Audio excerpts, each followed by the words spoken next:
Dave Steele is playing the waiting game with his mortgage, holding out on his renewal as long as he can, hoping the interest rate drops by the time he has to sign a new agreement. I've said it before, and I'll say it again. The Canadian housing market is looking like it's gonna crash. And I mean, look, we can all define the word crash in a lot of different ways. I know that the Canadian market has ballooned so big that even a 25% correction doesn't even seem like it's deserving of the word crash, which is fair. I mean, that is entirely true, you know? You knock 25% off $1 million home, it's still unaffordable. Can you really call it a crash?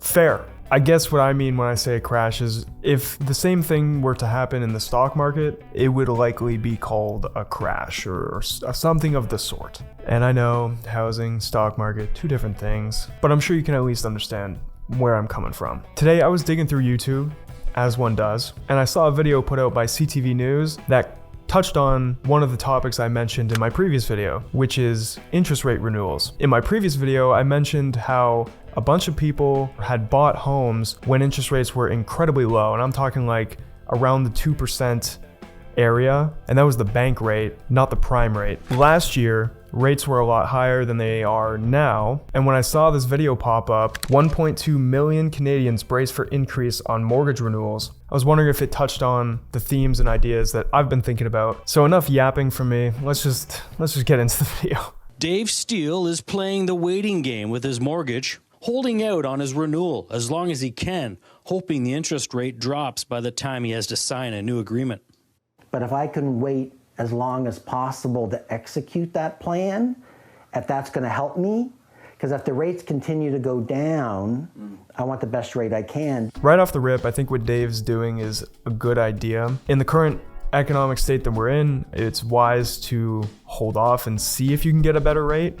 I don't see rates going up anytime soon, but whether they go down or not is for sure up for debate. But Dave, along with the other 1.2 million Canadians whose mortgages are up for renewal, can rest easy knowing that rates probably won't skyrocket. Actually, it's quite unlikely that that will happen this year. So what he's doing is definitely not a bad thing. Waiting out doesn't harm him at all, and it's only the potential upside of a rate cut, which may or may not happen. It's not like he's gambling anything here, but I'm sure whether there is a rate cut or not will determine the kind of deal he makes with his mortgage broker regarding a fixed rate, variable rate, the duration of how long he locks it in for, all that stuff. His mortgage deadline is in August. Inevitably, he knows it'll cost him more with interest rates where they are. And I know the rate I'm getting right now is in the low 2s, and I know I'm not going to get that. But he's not the only one facing the financial squeeze. Across the country, there are 1.2 million mortgages up for renewal this year. According to the Canada Mortgage and Housing Corporation, 85% of those mortgage agreements were contracted when the Bank of Canada interest rate was at or below 1%. Right now, that key interest rate sits at 3.25%.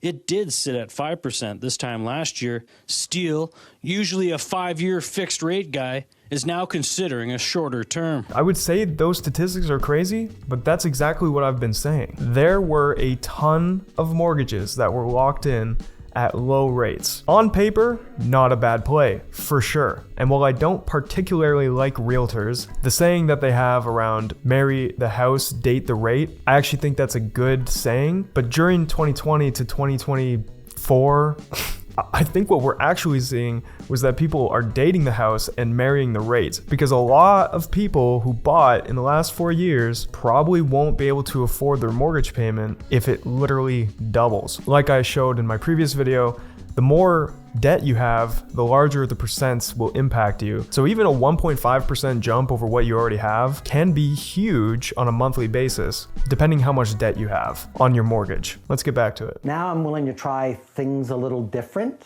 Like many Canadians, he's betting on a shorter-term mortgage with the hopes the interest rate will eventually find its way back down, closer to that 1% mark. Everybody's situation is a little bit different.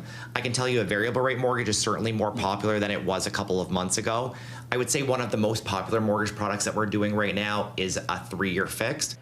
Halifax-based mortgage broker Clinton Wilkins anticipates a gradual cooling off of the interest rate as the Bank of Canada slowly eases that overnight rate. I think the renewal landscape is more optimistic than it was maybe in 2024. We saw a lot of rate decreases already, and I think things are more stable now than they were maybe last year. Of course, the landscape looks better than it did last year. Last year, it looked horrible. And it still doesn't look good now, but it's definitely way better than it did last year. Going from a 2% mortgage rate to a 7%, that happened a lot last year. That won't be happening this year because the prime rate is much lower. Just to be objectively fair, I decided to Google things right now. If you're like Dave and a million other Canadians whose mortgages are up for renewal this year, what you're looking at is going from like a 2% mortgage rate to what it looks like the going rate is between 4 and 5%.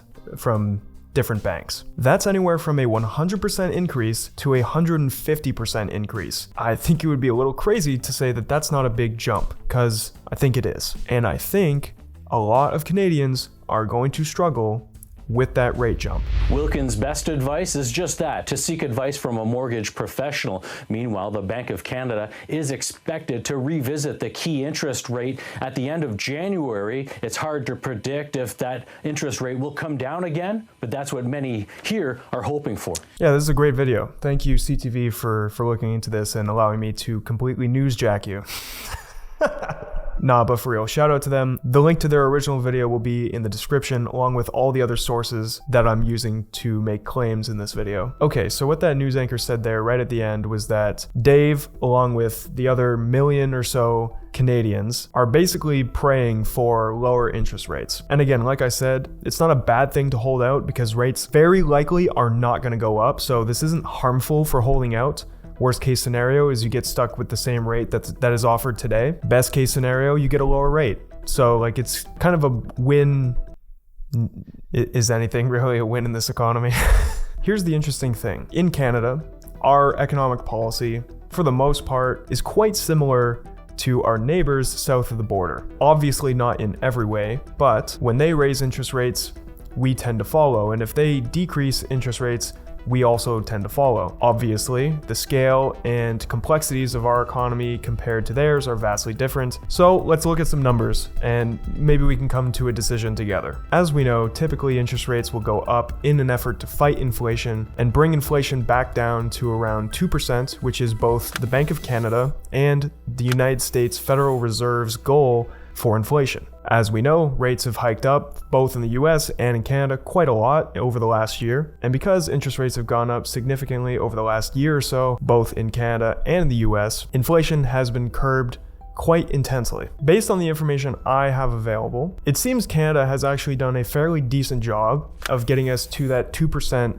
marker. We hit 2% exactly in October, and we're actually 0.1%, just shy of 2% in November of 2024. So, based on that alone, if we're at our goal, then we probably shouldn't do anything, maybe just keep things as they are for a little bit and see how that goes. In the United States though, from September to November, they saw inflation rise month to month. And the next meeting for the Federal Reserve, which is the Bank of Canada equivalent in the States, is at the end of January. That's when they decide what they want to do with the interest rate. And what's cool about the States is there's a tool called the Fed Watch, and you can see based on experts' opinions what they believe the Federal Reserve's decision will be at their next meeting. And the consensus is in for this January meeting. 93% of these experts are saying that there will be no change, because at least in the States, they do need to bring inflation back down towards that 2% goal. In Canada, however, we kind of are already at the goal. So it's hard to say. In Canada, we have kind of landed in a spot where it seems to be working. We're around the marker that we want to be hitting. So,